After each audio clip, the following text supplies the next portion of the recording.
Tahun 2009, di sebuah tempat yang berada di perbatasan antara sebuah desa bernama Pomasan dan desa Panggul di wilayah Tapal Kuda, ada sebuah jalan yang menyandang gelar urban legend yang cukup terkenal di masanya. Jalan tersebut bernama Dalan Randu Agung atau Jalan Randu Besar.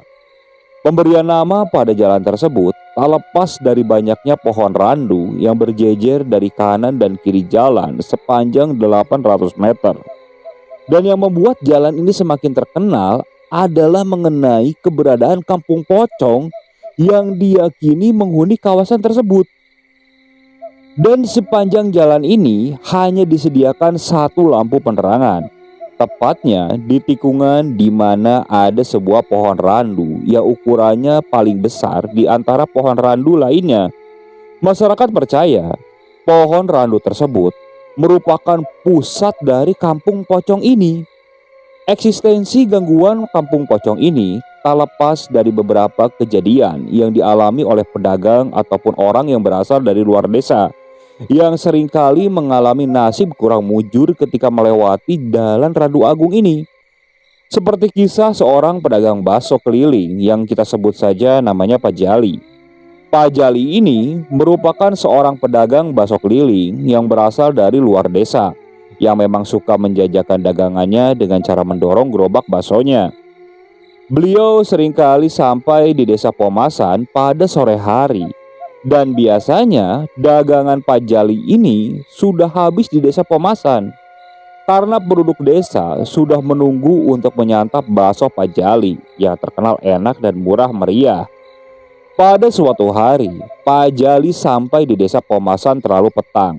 Setelah dia melayani beberapa orang, ia berniat untuk pindah berdagang ke desa Panggul. Sepengalaman beliau berjualan, Pak Jali ini belum pernah ke desa Panggul karena dagangannya biasanya sudah habis ketika sampai di desa Pomasan. Dan satu-satunya akses yang cepat ialah melalui Jalan Randu Besar atau Dalan Randu Agung. Warga di sekitar sudah mewanti-wanti kepada Pak Jali ini supaya Pak Jali putar balik saja atau lewat jalan yang lebih jauh daripada harus melewati Jalan Randu Agung ini yang sudah terkenal dengan keangkerannya. Karena para warga berpikir, toh dagangan bakso Pak Jali juga sudah sisa sedikit. Namun Pak Jali ini berpendapat bahwa dia ingin dagangannya sekalian dihabiskan saja, karena memang biasanya seperti itu. Dan untuk ke desa seberang jaraknya hanya 800 meter lewat Jalan Randu Agung. Lelah memberi nasihat, para penduduk desa akhirnya membiarkan Pak Jali untuk pergi ke sana. Seusai azan Isya, Pak Jali melanjutkan langkah kakinya, berjalan perlahan menuju Jalan Randu Agung. Pak Jali menuntun gerobaknya, hingga perlahan Jalan Randu Agung mulai tampak di depan matanya. Beliau berhenti sejenak, tampak ada keraguan di matanya. Jalan sepanjang 800 meter itu tampak seperti lorong gelap dan hanya terlihat seberkas lampu temaram di ujungnya. Jalan tampak gelap dan sepi. Sesekali suara burung hantu terdengar sayup-sayup dari kejauhan. Untuk menghibur diri atau melepas rasa takutnya, sesekali ia memukul kentongan baksonya sambil ia bersiul. Ya paling tidak agar beliau ini tidak merasa sendirian. Dan memang dia tidak benar-benar sendirian. Baru beberapa puluh meter berjalan, Pak Jali ini melihat ada sebuah pos ronda yang cukup ramai dengan warga yang sedang nongkrong. Pak Jali pun dengan semangat memukul kentongan baksonya, berharap warga yang ada di pos itu memanggilnya. Pak Jali pun berharap agar baksonya habis di tempat tersebut. Jadi dia tidak usah berjalan lebih jauh ke desa Panggul. "Pak, bakso," ucap salah satu warga yang ada di pos ronda. "Enggih Pak, ya siap Pak," ujar Pak Jali menepikan gerobaknya. "Pak, pesan 10 mangkok ya." Enggih Pak, ditunggu ya Pak," ucap Pak Jali. Pak Jali pun dengan semangat mengeluarkan mangkok bakso miliknya. Saat sedang menyiapkan beberapa mangkok bakso, Pak Jali ini dibuat heran dengan warga yang ada di pos tersebut. Semuanya diam dan saling duduk berhadap-hadapan. Dan yang lebih anehnya lagi, mereka ini duduk sambil meluruskan kakinya dengan posisi tangan bersedekap di dada. Di sela Pak Jali menghangatkan baksonya, dia mencium ada aroma bau kapur barus yang tiba-tiba saja muncul menyeruak. Merasakan keadaan yang semakin tidak wajar, Pak Jali ini sedikit mempercepat hidangannya, berharap keanehan tersebut hanya halusinasinya saja. Saat Pak Jali hendak mengantarkan bakso pesanan orang itu, dia terkejut. Kenapa? Karena orang tadi yang pesan bakso Pak Jali ini kini berubah wujud menjadi sekumpulan pocong. Pocong-pocong itu duduk berhadap-hadapan dan pos ronda ini kini menghilang berubah menjadi salah satu pohon randu di sana.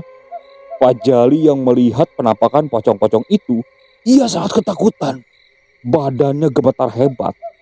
Dan salah satu pocong itu tiba-tiba menoleh ke arah Pak Jali. "Pak, baksonya udah selesai, Pak." Pak Jali yang melihat penampakan seperti itu, rasa takutnya sudah menguasai dirinya. Hingga akhirnya dia langsung tak sadarkan diri. Esok harinya, Pak Jali ini ditemukan oleh salah satu warga di sana. Menurut keterangan warga yang pertama kali menemukan Pak Jali, ia melihat gerobak bakso yang berdiri di tengah-tengah jalan randu. Dan ketika didekati, ia mendapati Pak Jali yang tengah tiduran di samping gerobaknya. Selain itu, warga tersebut melihat ada 10 mangkok bakso yang berantakan di dekat Pak Jali pingsan. Pak Jali lalu dibawa ke rumah salah satu warga. Penemuan Pak Jali ini membuat warga berbondong-bondong datang untuk mengetahui dan mendengar kesaksian dari Pak Jali.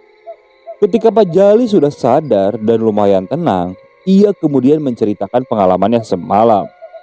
Setelah bercerita, warga pun mengetahui kalau Pak Jali pingsan di sana karena diteror oleh pocong. Sebagian besar warga kemudian ngedumel karena mereka kesal Pak Jali semalam itu sudah diingatkan. Tapi kenapa dia nekat dan ingin memaksa lewat jalan itu? Padahal jelas-jelas Jalan Randu Agung itu terkenal angker dan ditambah lagi teror pocong di sana itu sudah sangat dikenal oleh masyarakat sekitar. Karena hanya ia ingin menghabiskan baksonya, dia nekat jalur tersebut. Alhasil, Pak Jali dibuat trauma sepanjang hidupnya. Setelah kejadian itu, Pak Jali kini jarang mampir ke desa Pemasan. Ia memilih untuk berjualan bakso ke desa lainnya. Dia takut dan trauma untuk lewat ke jalan itu. Padahal itu semua dibuat oleh kecerobohannya sendiri. Kisah Pak Jali ini merupakan salah satu di antara berbagai kisah yang terjadi di sana. Namun di antara berbagai kisah yang diceritakan, ada satu kisah yang paling menggemparkan tentang Randu Agung ini. Kisah yang cukup diingat oleh beberapa desa sekitar desa Pemasan pada waktu itu. Pada pertengahan tahun 2016, ada sebuah kisah ketika ada beberapa orang yang mengaku sebagai konten kreator yang ingin membawakan sebuah konsep video prank pocong di dalam Randu Agung.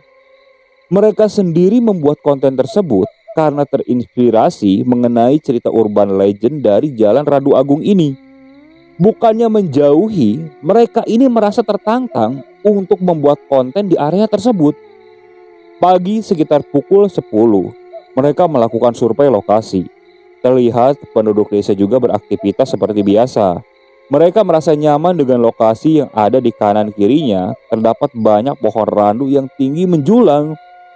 Hingga akhirnya mereka sampai di pojok tikungan, di mana ada salah satu pohon randu yang ukurannya lebih besar dibanding pohon randu lainnya. Uniknya, di sekeliling pohon tersebut dipakaikan kain berwarna hitam. Awalnya, para orang-orang ini mengira kalau warga di sana hanya iseng menempelkan kain tersebut. Setelah dianggap sudah cukup untuk survei, mereka pun berkumpul dan berjanji akan kembali pada pukul 10 malam di Gapura Pemasan. Dan setelah itu, mereka kembali ke rumah masing-masing untuk mempersiapkan eksekusi syuting nanti malam. Sebenarnya, salah satu kru yang bertugas menjadi kameramen sudah merasakan ada hawa yang kurang enak ketika tadi melaksanakan survei lokasi. Apalagi di tempat pohon randu yang paling besar, ia merasakan tempat tersebut punya aura yang kurang baik. Namun karena ada semacam gengsi, jadi dia coba yakinkan dirinya untuk melakukan syuting nanti malam. Singkat cerita, pada pukul 10 malam, tim sudah berkumpul di Gapura Desa Pomasan. Mereka berkumpul dan mempersiapkan segala kelengkapan kamera dan seorang stuntman yang dirias menjadi sesosok pocong. Seorang penduduk desa Pomasan yang mereka mintai izin sudah mewanti-wanti agar mereka membatalkan acaranya. Karena pada saat itu masih jarang ada orang yang lewat jalan Randu Agung, terutama pada malam hari.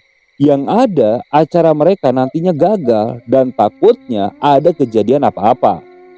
Namun karena ada rasa penasaran dengan urban legend tersebut dan ada semacam penghasilan tambahan bila mana hal ini dilakukan, beberapa orang itu pun nekat melakukan syuting di tempat tersebut.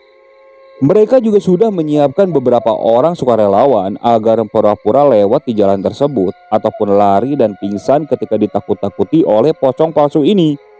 Sebelum dilakukan syuting, seorang kameramen, pocong palsu, dan salah seorang sukarelawan, mereka melakukan jalan kaki dari ujung jalan sampai ke ujung jalan lainnya, kemudian kembali ke lokasi awal.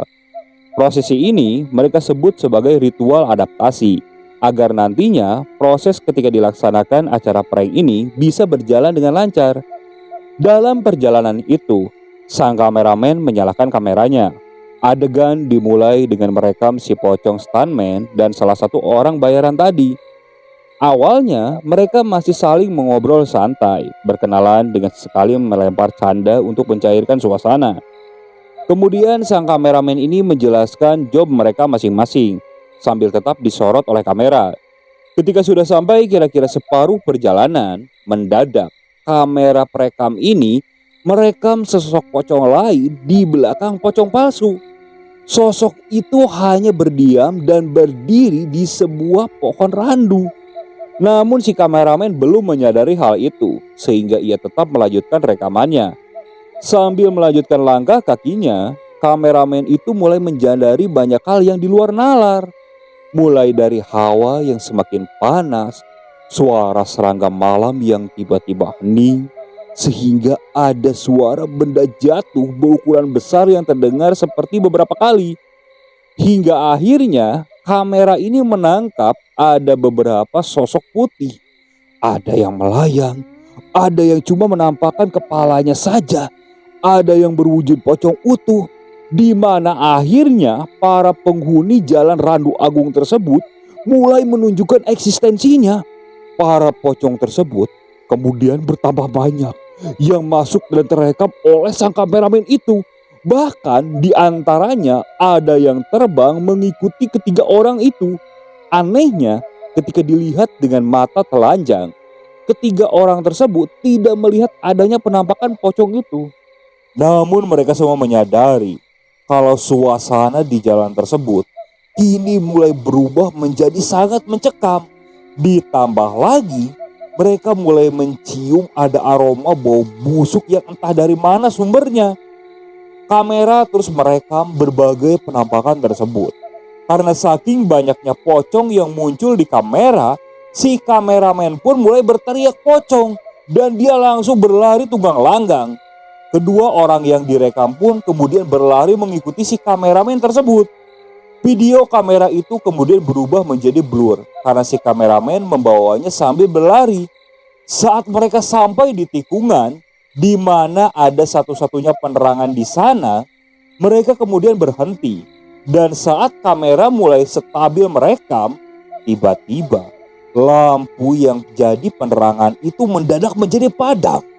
Dan anehnya, lampu flash dari kamera yang mereka gunakan sebagai penerangan itu tidak bisa dinyalakan. Dengan kondisi mereka yang sangat ketakutan, sang kameramen pun sejenak mengajak kedua orang ini untuk berpikir bagaimana mereka berhasil keluar dari tempat tersebut. Akhirnya, untuk sedikit memperjelas penglihatan karena kondisi yang gelap gulita, Kamera kemudian diaktifkan di mode inframerah. Melalui inframerah ini, mereka perlahan merekam area sekitar guna memastikan posisi mereka, di mana kemudian kamera ini merekam pohon randu yang besar. Entah apa yang ada di pikiran ketiga orang itu, mereka malah menuju ke pohon randu yang besar yang perlahan terlihat diselimuti oleh kain berwarna hitam. Saat kamera fokus merekam ke atas pohon, tiba-tiba di belakang mereka terdengar benda jatuh ke tanah. Sontak, kamera merekam ke arah belakang, dan betapa terkejutnya mereka ketika mereka dan kamera melihat ada sosok pocong setinggi 2 meter dengan kain berwarna hitam. Seketika itu juga, kamera kemudian mati dan mereka bertiga pingsan di lokasi. Di sisi lain, tim yang mulai gaduh karena sudah sampai 1 jam lebih mereka menunggu, ternyata ketiga orang ini tidak kunjung datang. Akhirnya, mereka berinisiatif untuk mencari keberadaan 3 orang ini karena waktu sudah mau tengah malam, sedangkan syuting acara prank belum mulai dilaksanakan. Sesaat sebelum seluruh tim hendak masuk ke area Jalan Randu, tiba-tiba datang seorang pria. Dari penampilannya tampak sudah sepuh. Ia mendatangi mereka dengan mengenakan sarung dan memakai peci. Pria tersebut seperti salah satu tokoh masyarakat yang disegani. "Mas, teman mas sekarang belum bisa dijemput karena masih menjadi tawanan ketua pocong Jalan Randu. Kalau kalian semua ingin selamat, tunggu sampai besok pagi saja. Ayo kita jemput bersama-sama." Mereka pun berhenti, kemudian berbalik ke arah, lalu saling memperkenalkan diri. Pria tersebut merupakan Abah Soleh, salah satu sesepuh di desa Pomasan. Abah Soleh kemudian mengajak tim itu untuk menepi ke rumahnya agar situasi menjadi sedikit lebih tenang. Setelah sampai, Abah Soleh kemudian mempersilahkan mereka duduk di teras rumahnya. Kemudian beliau membikinkan kopi panas dan sepiring kacang rebus sebagai penghangat suasana malam yang semakin dingin. Setelah dirasa situasi sudah mulai kondusif, Abah Soleh kemudian bertutur, "Mas, sebelumnya kalian semua kan tahu kalau Jalan Randu besar ini angker. Kok tetap paksa bikin konten di kayak gituan? Apalagi kalian ini gak izin sama aparat desa. Ya minimal RT lah untuk ngadain acara kayak ginian. Kalau sudah kayak gini, mau bagaimana? Itu kasihan teman kamu. Besok-besok kalau mau berbuat kayak gitu, ditata dan dipikir secara matang dulu mas. Jangan sampai hanya sekedar untuk konten atau penasaran atau sok-sok beranian, malah berakhir seperti ini." Mereka tampak menyesal. Wajah mereka menunduk. Kemudian satu persatu meminta maaf dan berjanji untuk tidak mengulanginya lagi. Abah Soleh hanya bisa memaklumi dan memaafkan mereka. Setelah itu, Abah Soleh memberitahu kalau pencarian akan dilakukan sesudah sholat subuh nanti. Mereka pun mengikuti saran dari Abah Soleh. Sambil terus berbincang, salah satu kru di sana bertanya kepada Abah Soleh, "Bah, maaf nih kalau saya boleh tahu, awal mula Jalan Randu besar ini angker gimana, Bah?" "Oh itu awal mulanya ketika peristiwa PKI dulu. Jadi dulu ada pembantaian PKI di zaman Orde Baru. Area lingkar timur itu dulu banyak sekali dipakai sebagai basis PKI karena banyak hutan dan pesawahan penduduk. Karena sudah menjadi basis, akhirnya setiap ketemu orang yang dicap PKI langsung dibunuh di tempat. Ada juga yang diculik dulu, kemudian dibawa ke tengah hutan dan dibunuh di sana. Kemudian mayatnya dibuang di hutan, di sungai. Salah satunya yaitu di Jalan Randu. Dulu itu menjadi tempat eksekusi orang-orang PKI. Mayatnya banyak yang berserakan di kanan kiri jalan. Akhirnya, kemudian warga sepakat mayat-mayat tersebut dikubur bersama di dekat pohon randu yang paling besar. Kemudian, pohon itu dipakaikan kain berwarna hitam untuk mengenang adanya tragedi pembantaian di daerah ini.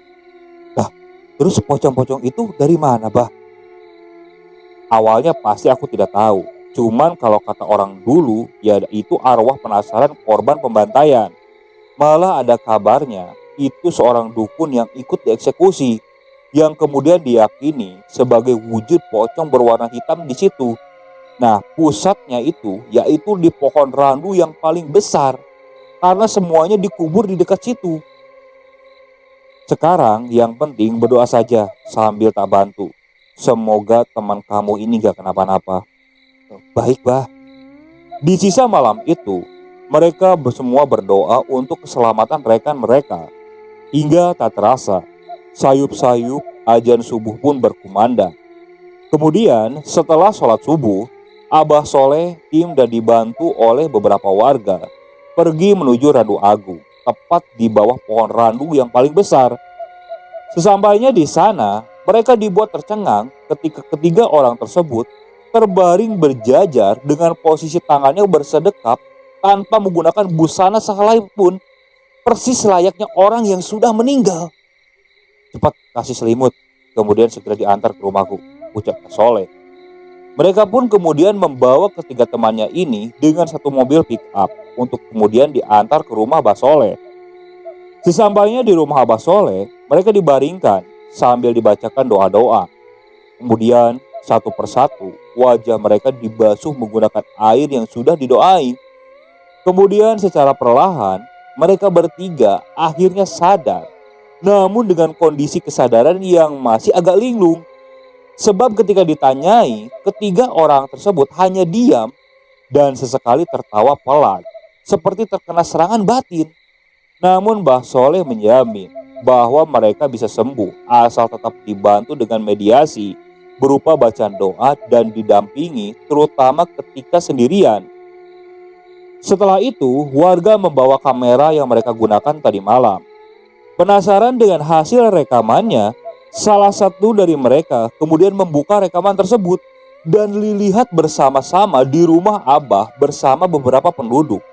Dan betapa terkejutnya mereka ketika mereka melihat isi rekaman itu penuh dengan penampakan dan banyaknya sosok pocong yang kemudian di akhir video terlihat sosok pocong hitam penghuni Randu Agung itu menampakkan wujudnya.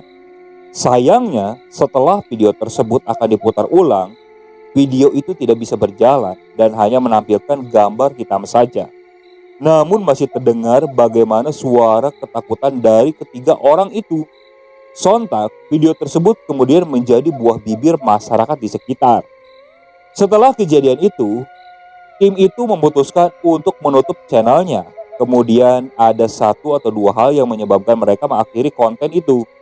Dan kabar dari ketiga orang yang sempat ditawan oleh pocong hitam itu, kini hidupnya kembali normal, meskipun terkadang seperti orang linglung. Itulah sedikit cerita urban legend mengenai Jalan Randu Agung. Kabar terbarunya adalah randu yang ada di jalan tersebut masih tetap berdiri meskipun beberapa sudah ada yang ditebang. Dan sekarang banyak diberi penerangan di sepanjang jalan itu supaya orang-orang tidak takut ketika melintas jalan tersebut. Serta wilayah di sekitar Jalan Randu ini sekarang juga padat dengan pemukiman penduduk. Otomatis para penduduk sudah tidak setakut dulu ketika melewati jalan ini. Oke, sekian untuk cerita kali ini. Saya mohon maaf apabila masih banyak kekurangan dalam pembawaan ceritanya. Kritik dan sarannya silakan kalian bisa cantumkan di kolom komentar. Tak lupa saya juga ucapkan terima kasih kepada narasumber yang sudah membagikan kisahnya, termasuk para penonton yang sudah mampir dan mendengarkan cerita dari channel Rentera Keramat ini. Semoga kalian selalu diberikan kesehatan, dilancarkan rezekinya, dan dijauhkan dari musibah. Terus ikuti cerita yang dibawakan oleh channel Rentera Keramat ini. Assalamualaikum warahmatullahi wabarakatuh.